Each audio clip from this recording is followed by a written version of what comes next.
C'est un scandale, mais inédit. Le régime algérien actuel, le régime Tebboune, a basculé dans un délire. L'ambassadeur d'Algérie au Liban, Kamel Bouchama, a été officiellement limogé et relevé de ses fonctions hier à la suite d'une polémique désastreuse. Je ne sais pas qu'est-ce qu'il a pris dans une conférence au Liban, alors qu'il est ambassadeur au Liban. Il fait un discours où il raconte n'importe quoi. Ça se voit qu'il a déliré.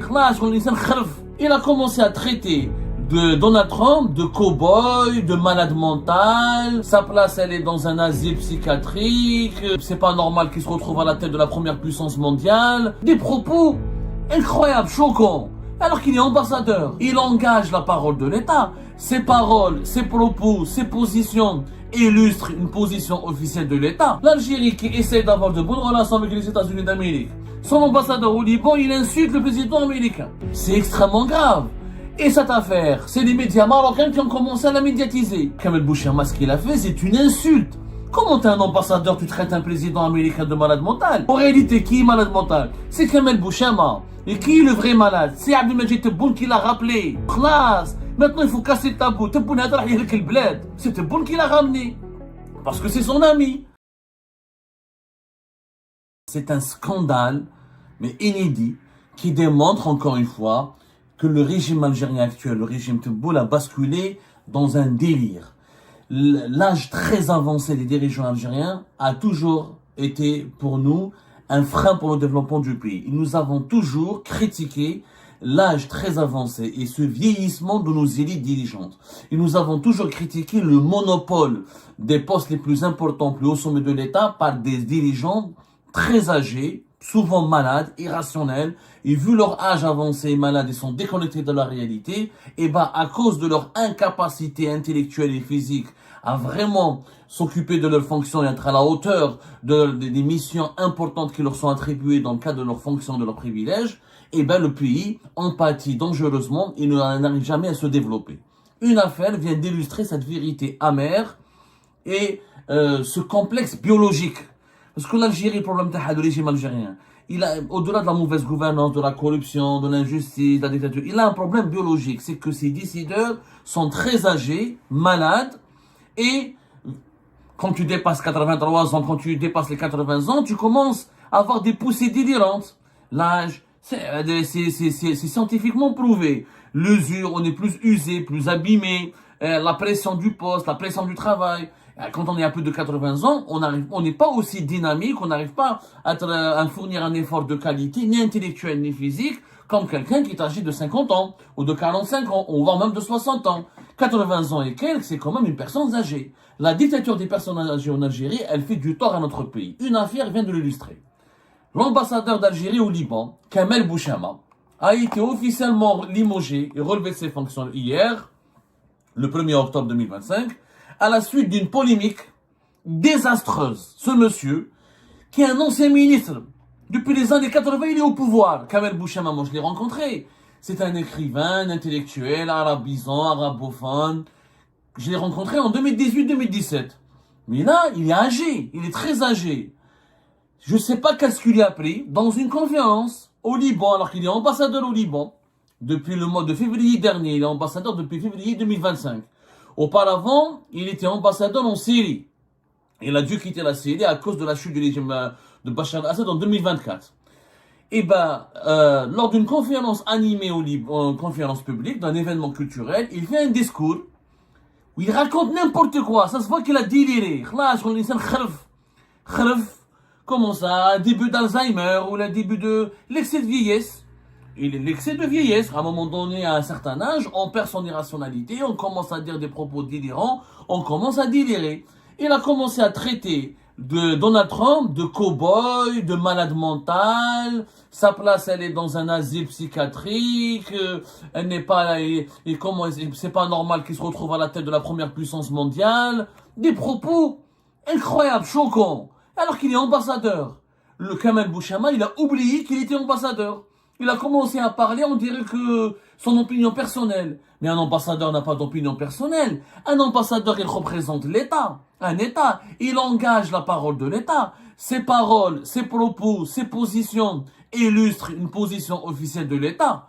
L'Algérie qui essaie d'avoir de bonnes relations avec les États-Unis d'Amérique, qui essaie de ramener les États-Unis d'Amérique vers son gire, vers elle, vers ses intérêts, pour que les Américains ne restent pas éternellement pro-marocains dans la région. Son ambassadeur au Liban, il insulte le président américain en le traitant de malade mental qui devrait être dans un hôpital psychiatrique. C'est extrêmement grave. Et cette affaire, c'est les médias marocains qui ont commencé à la médiatiser. Les médias marocains, quand ils ont commencé à la médiatiser en disant, regardez comme ce que les dirigeants, parce que les médias marocains, les médias pro-pouvoir marocain, pro-régime marocain, ils se sont frottés les mains. Ils ont sauté sur l'occasion pour essayer, bien sûr, de semer la discorde de la zizanie entre Algérie et Washington. Ce qui est grave, Kamel Bouchama, ce qu'il a fait, c'est une insulte. Comment t'es un ambassadeur, tu traites un président américain de malade mental?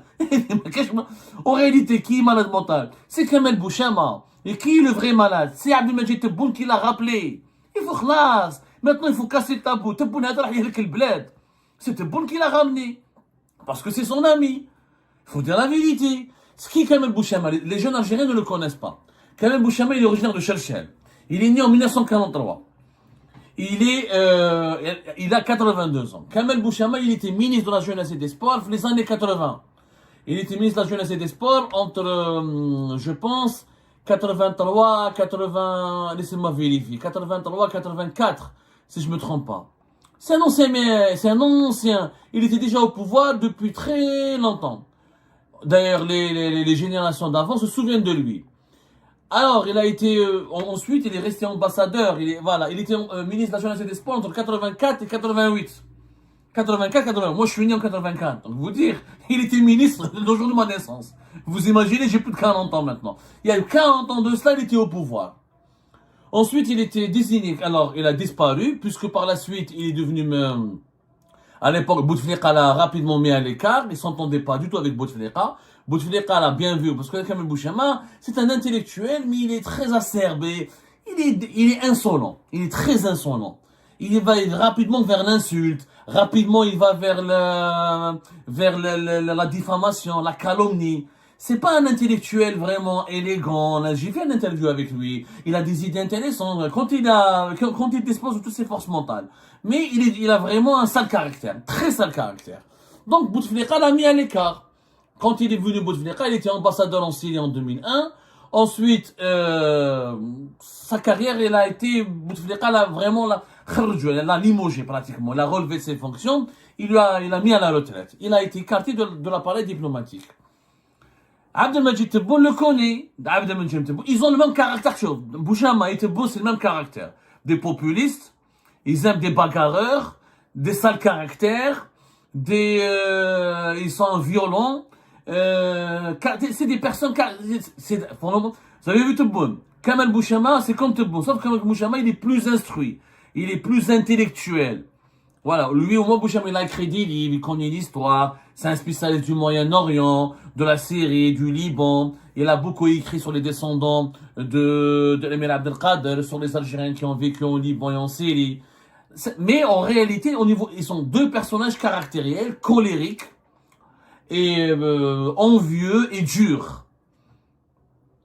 Alors, Tebboune, il a récupéré et il a réhabilité Kamel Bouchama en mars, parce que Kamel Bouchama a commencé à dire du bien de Tebboune, à le soutenir sa légitimité, à faire des éloges sur Tebboune, etc. Donc Tebboune lui a renvoyé l'ascenseur, il l'a récupéré, il l'a réhabilité, il l'a nommé d'abord comme membre du Conseil de la Nation. Avec en Algérie, le Conseil de la Nation, qui est l'équivalent du Sénat, le président de la République, il dispose d'un tiers. On appelle ça le tiers présidentiel. 2 tiers sont élus et désignés. 2 tiers sont élus, ça appartient aux forces politiques, aux partis politiques. Et le dernier tiers, c'est le président de la République qui dispose d'un quota. C'est lui qui nomme pour des personnalités honorifiques, pour les honorer, pour les remercier pour les services rendus à la nation. Elles sont nommées sénateurs. Kamel Bouchama, je ne sais pas qu'est-ce qu'il a rendu comme service parce qu'il est controversé, mais ça part qu'il a écrit des livres intéressants sur certains aspects. Mais bon, sénateur, c'est pas grave. Honnêtement, je trouve pas ça choquant qu'il ait été nommé sénateur. Donc en mars 2022, il a été nommé sénateur. Le problème, c'est que Tebboune ne s'est pas contenté de nommer sénateur. Il le réhabilite alors qu'il était déjà âgé de plus de 70 ans. Il l'envoie comme ambassadeur en Syrie en juillet 2023. Il a très mal géré la crise syrienne il a désinformé les autorités algériennes, il a extrêmement mal agi face au mouvement de révolte, de rébellion. Il n'a pas anticipé les événements, parce que c'est un homme très âgé, c'est un ancien. Kamel Bouchema, pour lui, il réfléchit comme dans les années 70, les années 60, les années 80, la guerre froide, les complots, l'impérialisme, etc. Son logiciel mental n'est pas à l'ordre du jour. Donc, il a vraiment pas du tout bien servi les intérêts de l'Algérie. Quand il y a eu l'opposition syrienne qui a pris le pouvoir, comme lui, il a soutenu Bachar jusqu'au dernier jour. Bachar Assad va se il a perdu le pouvoir. Il continue de soutenir Bachar Assad. Il continue de demander au ministère des Affaires étrangères de continuer de soutenir Bachar Assad. Bachar Assad ne va pas tomber. Il a induit en erreur les autorités algériennes. Il a été le très mauvais guide, très mauvaise boussole. Donc il a été relevé de Syrie et il a été nommé au Liban depuis février 2025. Et là, qu'est-ce qui se passe? Le 23 septembre, il y a eu une conférence intitulée un événement culturel qui a eu lieu à Beyrouth. Liban et l'Algérie, histoire rayonnante et présent lumineux. C'est un événement qui a été organisé en accord avec les autorités libanaises pour célébrer l'héritage commun, l'amitié entre les deux pays. Et lui, en tant qu'ambassadeur d'Algérie, au Liban, il a été invité à faire un discours. Et dans son discours, catastrophique, il racontait n'importe quoi, il a déliré. Il a déliré, il a eu des hallucinations pratiquement. Il a dit que soi-disant qu'il y a eu la guerre d'indépendance, il y a 20 millions de victimes, je sais pas quoi, et il a commencé maintenant, plus tard dans son discours, vraiment, c'est une suite d'idées illogiques, d'insultes, de calomnies. Ensuite, il a commencé à s'attaquer au président américain, le traitant de débile, de fou, d'aliéné, de cow-boy. Dans la place, elle est dans un asile psychiatrique, mais qui se retrouve à la tête de la première puissance mondiale. Les Libanais étaient choqués. Même les Libanais, ça leur a causé problème. Parce que il a parlé au Liban. Donc les Américains auraient pu protester auprès des Libanais. Comme un ambassadeur étranger traite l'ambassadeur américain chez vous, parce qu'un diplomate, il a des prérogatives, il a la liberté de manœuvre, etc. Mais dans une conférence publique, organisée par les autorités libanaises, en collaboration, concertation avec le gouvernement libanais, un diplomate étranger profère de telles insultes, de tels propos diffamatoires, c'est grave. Encore une fois, dans la diplomatie, il faut savoir que l'ambassadeur n'a pas d'opinion personnelle. C'est un personnage public, c'est un représentant officiel de l'État. Ses interventions publiques engagent l'État qu'il représente. Ses prises de position engagent l'État qu'il représente. Toute l'attitude de l'ambassadeur, elle révèle, elle est étroitement liée à l'attitude de l'État qu'il représente. Le dérapage et les mauvais comportements et les dérives d'un ambassadeur portent directement préjudice à l'image du pays qu'il représente et aux intérêts du pays qu'il représente. La polémique, elle a duré une semaine. Une semaine. Le Liban, ça a été mal à l'aise. La presse libanaise était très mal à l'aise, très mal à l'aise. La presse marocaine, elle en a profité. Elle en parle. Les extraits vidéo de Kamel Bouchema ont circulé sur les réseaux sociaux. Et ben là, les autorités algériennes, Tebboune n'avait pas le choix. Quand on a parlé avec Tebboune, Tebboune a dit de le limoger, parce que Tebboune fait tout pour avoir. Tebboune, il essaye d'avoir des bons contacts avec les Américains. Tebboune n'est pas un anti-américain, pour dire la vérité. Il a beaucoup de défauts, mais il n'a pas ce défaut-là. Il fait tout pour se rapprocher des Américains. Et récemment, l'ambassadrice des États-Unis d'Amérique à Alger, Madame Elisabeth Mour-Obin, elle est très amicale avec les dirigeants algériens. Elle est accueillie régulièrement par Abdelmajid Tebboune, par Saïd Chengriha. Saïd Chengriha, comme Tebboune, depuis 2023, depuis l'échec de l'intégration au BRICS, depuis fin de l'année 2023, il y a eu énormément d'efforts de leur part pour se rapprocher des États-Unis d'Amérique, relancer des partenariats, empêcher les Américains d'être uniquement du côté des Marocains, d'essayer de les séduire, de les convaincre de se rapprocher de l'Algérie et de les convaincre de prendre en considération les bienfaits d'une relation stratégique avec l'Algérie. Je rappelle, au cours de l'été dernier, on en a parlé, le numéro 2 de l'armée algérienne a été invité sur la base militaire de l'Africam. Général Mustafa Smaili. Il a été on en a parlé sur Algérie Part récemment. C'était historique. Voilà, c'était le 21 août 2025. Un général algérien et l'ambassadrice américaine sur une base militaire US. C'était le 21 août, on en a parlé. Ça s'est passé le 2-3 jours auparavant. C'était entre le 19 et le 18 août, lors de la cérémonie de désignation ou de passation de consigne entre le nouveau patron de l'Africom et l'ancien patron de l'Africom. L'Africom, c'est le commandement des forces armées militaires américaines pour l'Afrique, qui est basé à Stuttgart en Allemagne, et que les États-Unis d'Amérique veulent le délocaliser dans un pays africain. Et l'Algérie, les commandants de l'Africom est venu plusieurs fois en Algérie. Il y a eu des bons rapports avec l'armée algérienne, et le général Mustafa Smaili a été présent, il a représenté l'armée algérienne. C'est une première. C'est une première, Nejma. C'est une première qu'un général algérien sur une base, le numéro 2 de l'armée algérienne. Pas un responsable du ministère de la Défense nationale, pas un responsable du département des relations internationales de l'état-major, mais le chef des forces armées terrestres. C'est-à-dire c'est lui qui pourrait potentiellement succéder au chef d'état-major de l'armée nationale et populaire, c'est Aït Chengler. Donc Mustafa Smaili, le général de corps d'armée, il était présent. Il y a eu pas mal d'initiatives, de projets. L'ambassade des États-Unis d'Amérique, elle est très active en Algérie. C'est beaucoup de programmes, de coopération, de concertation, des bourses. Les visas américains pour les dirigeants algériens sont délivrés avec beaucoup de facilité, etc. Les rapports sont cordiaux, très cordiaux, et voire amicaux. Il y a une volonté, notamment depuis l'arrivée de Donald Trump au pouvoir, de la part du régime Tebboune, de gagner les bonnes faveurs et d'instaurer une amitié et des relations très amicales et profondes avec les États-Unis d'Amérique, parce que le régime algérien, il a peur de déséquilibre régional. Il ne veut pas que les États-Unis d'Amérique avantagent trop le Maroc, soutiennent énormément le Maroc ou appuient trop le Maroc au détriment de l'Algérie. Et voilà que nous avons donc M. Kamel Bouchama, 82 ans, depuis Beyrouth, qui traite Donald Trump de malade mental et de fou et d'aliéné qui devrait être dans un asile psychiatrique. C'est très grave. Mais le fond du problème, c'est quoi? C'est la nomination de ces personnes âgées. À 80 ans, tu n'es pas censé être au pouvoir, tu es censé être à la retraite. Nous avons plein de jeunes diplomates très talentueux, qui sont âgés de moins de 50 ans, qui pourraient bien faire le travail, et qui connaissent le Liban et la Syrie, et qui ont des réseaux, et qui ont de l'expérience. Allez confier une ambassade à une personne âgée qui délire, qui est malade, qui a un âge aussi avancé. C'est ça le tort du système Tebboune.